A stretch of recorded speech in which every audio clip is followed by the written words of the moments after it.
Hello दोस्तों, हमारे learn forever channel में आप सबका स्वागत है। जैसा कि आपको पता है कि हमारे चैनल पर केवीएस के एग्ज़ाम्स की प्रिपरेशन कराई जा रही है।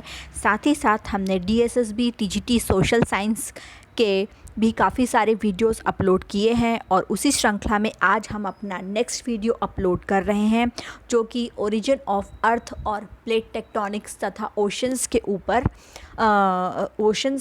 ऊपर बनाया गया है। दोस्तों, ये बहुत ही महत्वपूर्ण वीडियो है और जितने भी पॉसिबल क्वेश्चंस एनसीईआरटी से बुक्स से बनते थे, मैंने सभी क्वेश्चंस अपने इस वीडियो में अपलोड किए हैं। और यदि आप इस एक वीडियो को देखते हैं तो आपको अलग से इस टॉपिक से रिलेटेड कुछ भी पढ़ने की ज़रूरत नहीं है। तो दोस्तों, हमारा टॉपिक है origin of continents and plates tectonic. चलिए दोस्तों, हम आज का वीडियो स्टार्ट करते हैं। प्लेट विवर्तनी की संकल्पना के अनुसार कुल कितनी बड़ी प्लेटें होती हैं? तो यह होती हैं 7।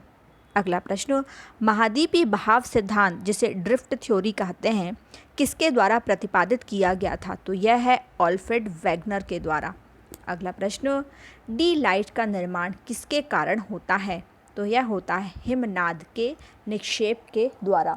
दोस्तों, आजकल कथन के तौर पर भी अलग अलग तरह से प्रश्न आते हैं, तो यदि आप इन प्रश्नों को बहुत डिटेल के साथ अच्छे से पढ़ते हैं, इन्हीं प्रश्नों को बार बार रिपीट करते हैं, तो आपको उन कथन या 4 ऑप्शन दे के भी जो आपको सत्य या असत्य के माध्यम से प्रश्न बताए जाते हैं, तो आप उनको आराम से कर सकते हैं। अगला प्रश्न, ध्रुवीय पलायन बल से संबंधित है? तो संबंधित है पृथ्वी का घूर्णन। प्लेट की गति सबसे धीमी दर कहाँ देखी गई है? तो यह देखी गई है आर्कटिक रिज में। प्रशांत के रिम को भी कहा जाता है, तो उसे कहा जाता है रिंग ऑफ फायर।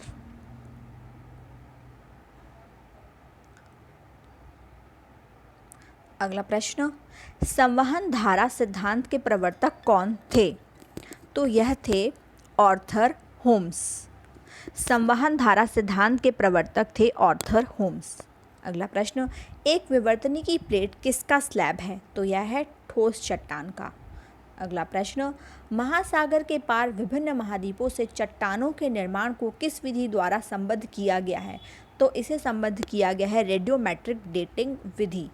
अगला प्रश्न, अल्फ्रेड वेगनर ने गिरे हुए एक बड़े महाद्वीप को क्या नाम दिया था? तो यह था पेंजिया। अगला प्रश्न, भारतीय उपमहाद्वीप स्थित है? तो यह स्थित है 50 डिग्री दक्षिणी अक्षांश में। अगला प्रश्न, एशियाटिक और प्रशांत प्लेट के बीच स्थित टेक्टोनिक प्लेट क्या है? तो यह है फिलीपीन प्लेट। अगला प्रश्न, वेगनार द्वारा विशाल महासागर को क्या नाम दिया गया था? तो उन्हें नाम दिया गया था पेंथालासा। अल्फ्रेड वेगनर का महाद्वीपीय सिद्धांत कब आया था?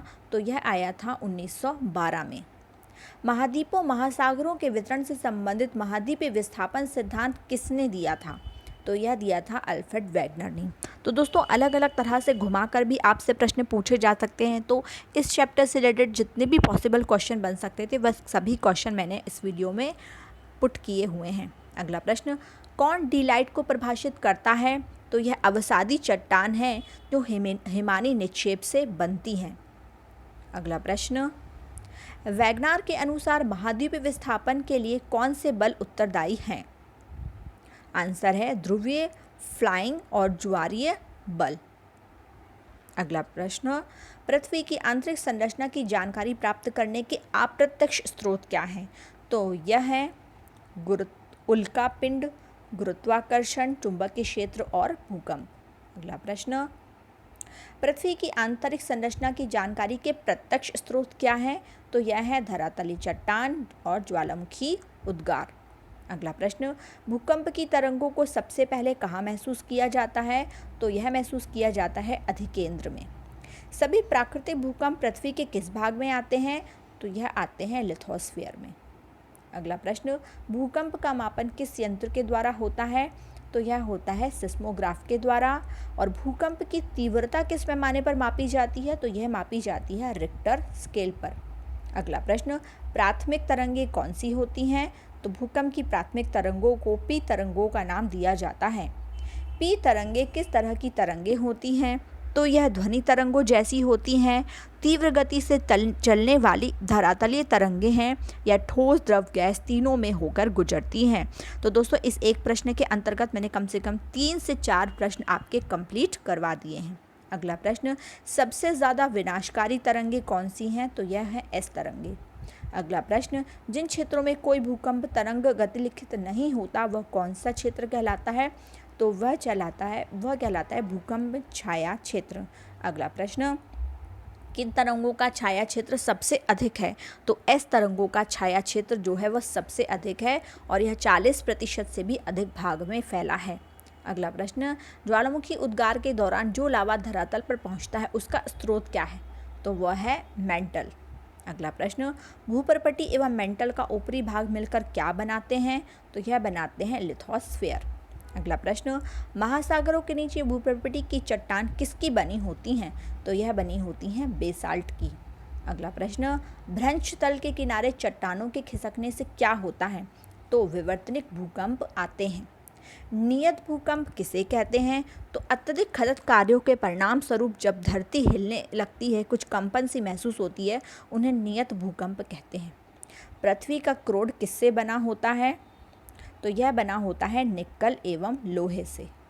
अगला प्रश्न, पृथ्वी का बाहरी क्रोड खालिस्तान अवस्था में और आंतरिक क्रोड खालिस्तान अवस्था में पाया जाता है? तो आंसर है तरल एवं ठोस। पृथ्वी का बाहरी क्रोड तरल अवस्था में और आंतरिक क्रोड ठोस अवस्था में पाया जाता है। यह बहुत ही महत्वपूर्ण स्टार क्वेश्चन है दोस्तों। अगला प्रश्न, ज्वालामुखी प्रक्रिया के दौरान कौन से यौगिक बाहर आते हैं? तो सल्फर और नाइट्रोजन के यौगिक बाहर आते हैं। मैग्मा क्या है?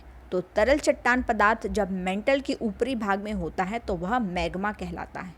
अगला प्रश्न, शीले ज्वालामुखी कैसे होते हैं? तो यह कम विस्फोटक ज्वालामुखी होते हैं। लैकोलिथ और बैथोलिथ का निर्माण किससे संबंधित है? तो यह है ज्वालामुखी से संबंधित, कि ज्वालामुखी के परिणाम स्वरूप ही लैकोलिथ और बैथोलिथ पड़ते हैं। जब पृथ्वी पर ज्वालामुखी उद्गार के परिणाम स्वरूप ये गुंबदीय आकृतियाँ बनती हैं, इस तरह की गुंबदीय आकृतियाँ जो बनती हैं इसे लैकोलिथ कहते हैं, और जब धरती के नीचे की ओर धंसान के परिणाम स्वरूप बनती हैं तो उसे बैकोलिथ कहा जाता है। अगला प्रश्न, दक्कन ट्रैप का शैल समूह किस प्रकार के ज्वालामुखी उद्गार का परिणाम है? तो यह है प्रवाह ज्वालामुखी का।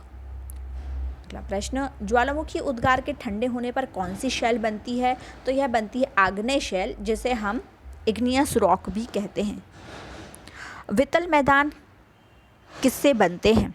वितलीय मैदान होते हैं ये। हम यहाँ पे मैं आपको दोस्तों लिख देती हूँ, यह है वितलीय।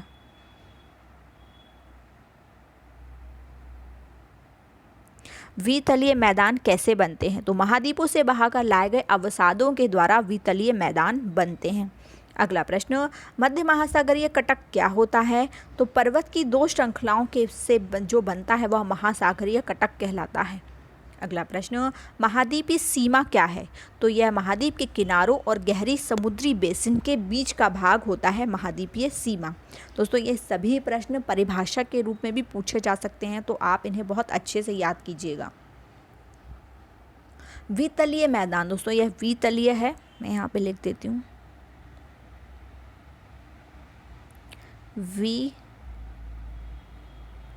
वितलीय मैदान क्या है? तो यह विस्तृत मैदान महाद्वीप तट एवं महासागरीय कटक के बीच पाए जाते हैं। सी फ्लोर स्प्रेडिंग सिद्धांत किसने दिया था? दोस्तों यह बहुत ही महत्वपूर्ण है, सी फ्लोर स्प्रेडिंग सिद्धांत हेंस ने दिया था। अगला प्रश्न, प्लेट विवर्तनिकी की अवधारणा किसने प्रस्तुत की थी?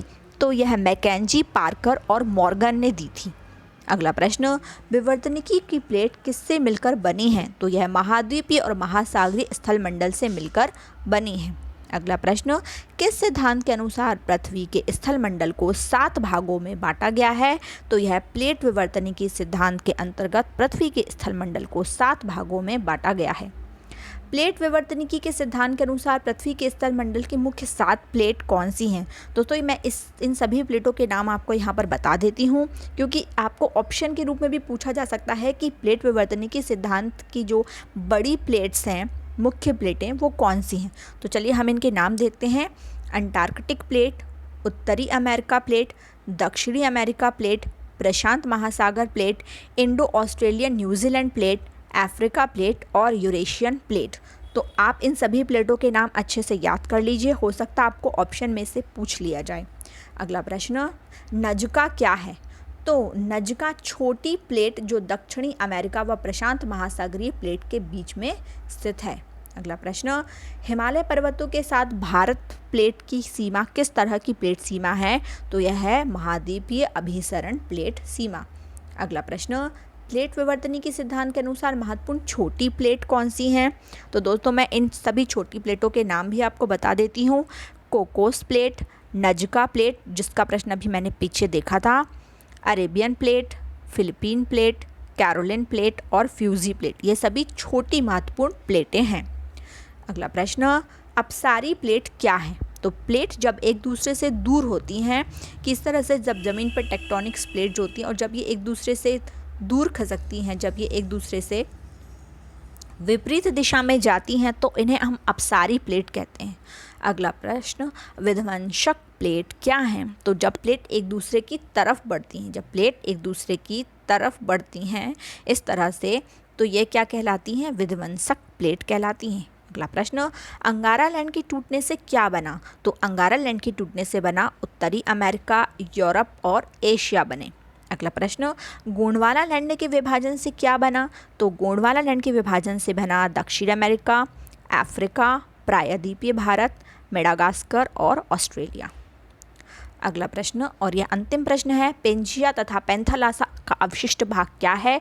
तो इसका अवशिष्ट भाग है पेंजिया का है अंटार्कटिका और पैंथालासा का है प्रशांत महासागर। तो दोस्तों जितने भी प्रश्न आज हमने किए हैं हमारे टॉपिक से रिलेटेड, ओरिजिन ऑफ कॉन्टिनेंट्स और प्लेट टेक्टोनिक्स के, ये बहुत ही महत्वपूर्ण प्रश्न हैं और आप इन प्रश्नों को बार बार रिवाइज़ करेंगे दोस्तों तो आपका यह टॉपिक बहुत ही अच्छे से कंप्लीट हो जाएगा। और प्लीज़ दोस्तों आप हमारे चैनल को लाइक, शेयर और सब्सक्राइब ज़रूर कीजिए ताकि हमें भी एक मोटिवेशन मिलता रहे और हम इसी तरह से आपके लिए वीडियोज़ बनाते रहें। धन्यवाद दोस्तों।